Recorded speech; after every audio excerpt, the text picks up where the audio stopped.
Okay, hello guys. Good morning. How are you today? I hope you're fine.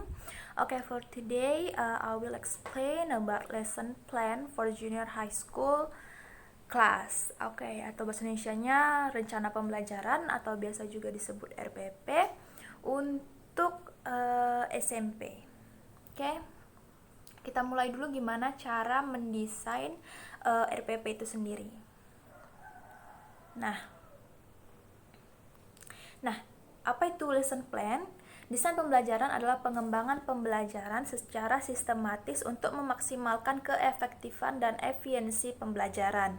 Kegiatan mendesain pembelajaran diawali dengan menganalisis kebutuhan peserta didik, menentukan tujuan pembelajaran, mengembangkan bahan dan aktivitas pembelajaran yang di dalamnya mencakup penentu sumber belajar, strategi pembelajaran, langkah-langkah pembelajaran, media pembelajaran, dan penilaian ataupun evaluasi untuk mengukur tingkat keberhasilan pembelajaran. Hasil evaluasi tersebut digunakan sebagai acuan untuk mengetahui tingkat efektivitas, efisiensi, dan produktivitas proses pembelajaran nantinya.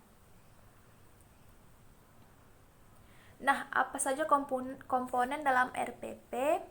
Yang pertama ada komponen pembelajaran itu sendiri. Yang pertama ada peserta didik, pendidik, bahan ajar, media pembelajaran, sumber belajar, proses pembelajaran, fasilitas, lingkungan, dan tujuan. Komponen-komponen tersebut hendaknya dipersiapkan atau dirancang ataupun didesain sesuai dengan program pembelajaran yang akan dikembangkan. Nah, komponen utama desain pembelajaran yang pertama kemampuan awal peserta didik dan potensinya. Yang kedua tujuan pembelajaran, lalu ada analisis materi pembelajaran, analisis aktivitas pembelajaran, pengembangan media pembelajaran yang sesuai dengan tujuan, materi pembelajaran dan kemampuan peserta didik, lalu ada strategi pembelajaran, sumber belajar, dan penilaian pembelajaran. Nah, selanjutnya kita pindah ke tahapan mendesain pembelajaran. Ada 3 tahapannya. Yang pertama mendesain sistem pembelajaran, tahap kedua penerapan sistem desain pembelajaran, yang tahap ketiga evaluasi pembelajaran. Nah, kita pindah ke model desain sistem pembelajaran. Ada 3 model desain pembelajaran. Kita mulai dari yang pertama, itu ada model desain sistem pembelajaran yang berorientasi di kelas. Nah, model ini bertujuan memenuhi kebutuhan pendidik dan peserta didik dalam aktivitas pembelajaran yang efektif, efisien, produktif, dan menarik. Model-model desain pembelajaran ini termasuk klasifikasi diimplementasi mulai dari jenjang sekolah dasar sampai dengan jenjang pendidikan yang tinggi. Nah, yang kedua ada model desain pembelajaran yang berorientasi pada produk. Nah, model pembelajaran yang berorientasi pada produk didasarkan pada asumsi program pembelajaran yang dikembangkan dalam kurung waktu tertentu. Nah, para pengguna produk atau program pembelajaran ini menghasilkan sesuatu penerapan desain sistem pembelajaran yang biasanya tidak memiliki kontak langsung dengan pengembang programnya. Nah, yang ketiga ada model desain sistem pembelajaran yang berorientasi pada sistem. Model desain pembelajaran yang berorientasi pada sistem dilakukan untuk mengembangkan sistem dalam skala besar atau dalam keseluruhan mata pelajaran ataupun kurikulum. Implementasi model desain sistem pembelajaran yang berorientasi pada sistem memerlukan dukungan sumber daya besar ataupun tenaga ahli yang sudah berpengalaman. Nah, kita pindah pada langkah-langkah mendesain rencana pembelajaran. Yang pertama kita harus menentukan tujuan pembelajarannya dulu. Yang selanjutnya kita menganalisis instruksional. Selanjutnya analisis karakteristik peserta didik dalam pembelajaran. Selanjutnya merumuskan tujuan pembelajaran khusus, mengembangkan instrumen, serta mengembangkan strategi pembelajaran, dan memilih bahan ajar. Ya, yang kedelapan, kita merancang dan mengembangkan evaluasi formatif, Lalu kita merevisi terhadap program pembelajarannya dan merancang dan mengembangkan evaluasi sumatif program pembelajaran itu.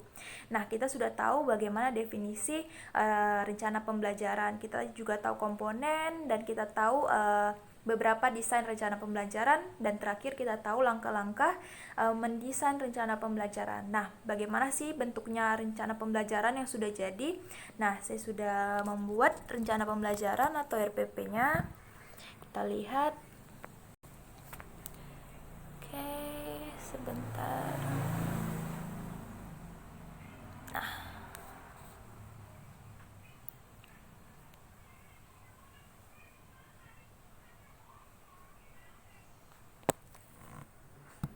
oke, ini dia RPP yang sudah saya buat. Untuk pelajaran bahasa Inggris itu harusnya kelas 9 ya, kelas 3 SMP. Dengan tema naratif, aspeknya listening, alokasi waktu 2 kali 25 menit. Nah, dengan tujuan pembelajarannya, peserta dapat merespon, berinteraksi melalui teks monolog sederhana berbentuk naratif. Lalu peserta didik dapat melakukan teks monolog sederhana berbentuk naratif. Peserta didik menjawab pertanyaan teks monolog sederhana berbentuk naratif, dan peserta didik mempresentasikan teks monolog lisan berbentuk naratif. Nah, karakter yang diharapkan bersahabat, rasa hormat, dan berani. Dengan materi pokoknya adalah naratif teks. Nah, di sini jelaskan generic structure-nya dari naratif teks itu. Lalu metode pembelajarannya adalah cooperative teaching dan learning. Dengan media, alat, dan sumber belajarnya, medianya ada rekaman, film, gambar, dengan alat atau bahan, speaker, laptop, komputer LCD. Sumber belajarnya adalah audio, bisa audio, suara guru, ataupun link YouTube. Nah, ini langkah-langkah pembelajaran. Siswa melihat, menonton, dan mendengar video atau audio naratif yang diputar dengan judul The Three Little Pigs. Lalu guru memberikan selembar kertas yang berisi teks dari video The Three Little Pigs dalam uraian cerita, dan ada beberapa kata yang kosong dan harus diisi siswa. Ya, jadi fill the blank. Lalu yang ketiga, siswa diminta untuk mendengarkan dengan seksama, memahami isi cerita, serta mengisi kolom kosong yang telah disediakan. Nah, terakhir siswa membaca ulang cerita yang sudah ditonton. Nah, ini teks yang sudah saya sediakan. Jadi konsepnya ada fill the blank, jadi siswa mendengarkan, dan ada beberapa kata yang kosong yang harus diisi oleh para siswa. Oke, itu yang bisa saya jelaskan tentang cara mendesain material pembelajaran ataupun RPP. Thank you so much for watching and have a good day.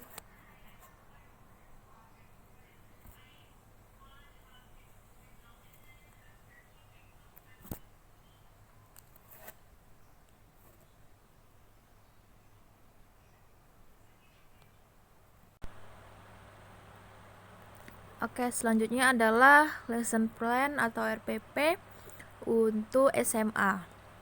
Ya. Untuk SMA, mata pelajaran bahasa Inggris, kelas semesternya adalah kelas 10 atau kelas 1 SMA, semester ganjil. Dengan materi pokok, teks interaksi transaksional, informasi terkait jati diri dan hubungan keluarga, dengan alokasi waktu 2 jam pelajaran selama 45 menit. Kompetensi inti kita skip aja, lalu pindah ke kompetensi dasar dan indikatornya. Yang KD-nya diambil dari 3.1, menerapkan fungsi sosial, struktur teks dan unsur kebahasaan teks, interaksi transaksional lisan dan tulis yang melibatkan tindakan memberi dan meminta informasi terkait jati diri dan hubungan keluarga sesuai dengan konteks penggunaannya. Unsur kebahasaan pronoun, subjektif, objektif, dan posesif.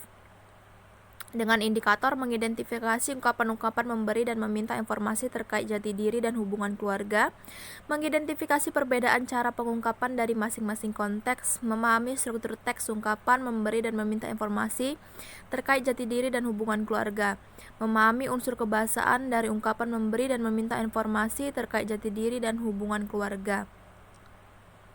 Tujuan pembelajarannya bisa dilihat di sini. Yang pertama, mengidentifikasi ungkapan-ungkapan memberi dan meminta informasi terkait jati diri dan hubungan keluarga. Selanjutnya, mengidentifikasi perbedaan cara pengungkapan dari masing-masing konteks. Lalu, memahami struktur teks ungkapan memberi terkait jati diri dan hubungan keluarga, memahami unsur kebahasaan dan ungkapan memberi dan meminta informasi terkait jati diri dan hubungan keluarga. Selanjutnya, menanggapi permintaan informasi terkait jati diri dan keluarga. Fungsi sosial, mengenal, menjalin hubungan interpersonal dengan teman dan guru.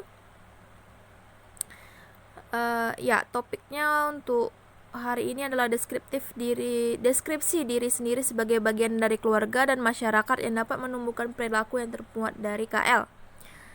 Dengan pendekatannya saintifik, model pembelajaran, discovery learning atau problem based learning, dengan metode pembelajaran tanya jawab, wawancara, dan diskusi.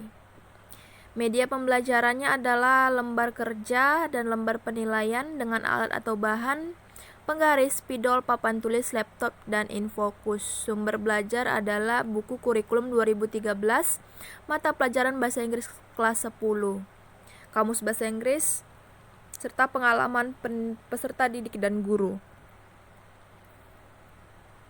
Untuk langkah-langkah pembelajarannya dimulai dari guru berorientasi, melakukan pembukaan, motivasi, pemberian acuan. Selanjutnya kegiatan inti. Siswa diminta untuk melihat, mengamati, membaca, menulis, mendengarkan, serta menyimak apa yang diminta oleh guru. Lalu selanjutnya problem statement, identifikasi masalah. Guru memberikan kesempatan pada peserta didik untuk mengidentifikasi sebanyak mungkin pertanyaan yang berkaitan dengan kegiatan yang telah disajikan tadi. Selanjutnya data collection atau mengumpulkan data.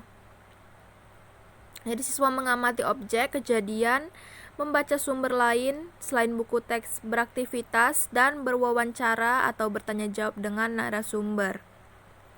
Nah, di sini siswa diminta untuk bekerja sama dalam kelompok, mendiskusikan, mengumpulkan informasi, mempresentasikan ulang, dan saling bertukar informasi antar sesama teman terkait topik yang sudah dibahas. Selanjutnya pengolahan data. Siswa dan kelompok bekerja sama dan berpikir kritik tentang topik yang telah diberikan.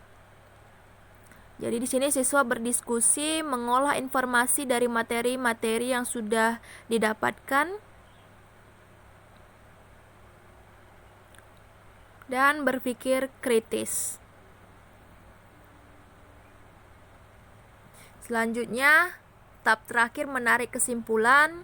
Peserta didik dalam kelompok menyampaikan hasil diskusi dari materi yang sudah diberikan, mempresentasikan serta mengungkapkan, serta bertanya terkait materi yang kurang jelas, serta peserta didik harus dapat menyimpulkan poin-poin penting yang muncul dalam kegiatan pembelajaran yang baru dilakukan.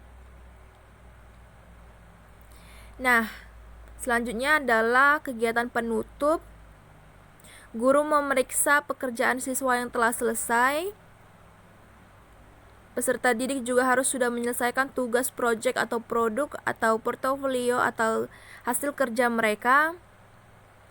Serta guru memberikan penghargaan untuk materi pelajaran, ungkapan-ungkapan memberi dan meminta informasi terkait jati diri dan hubungan keluarga kepada kelompok yang memiliki kinerja dan kerjasama yang baik.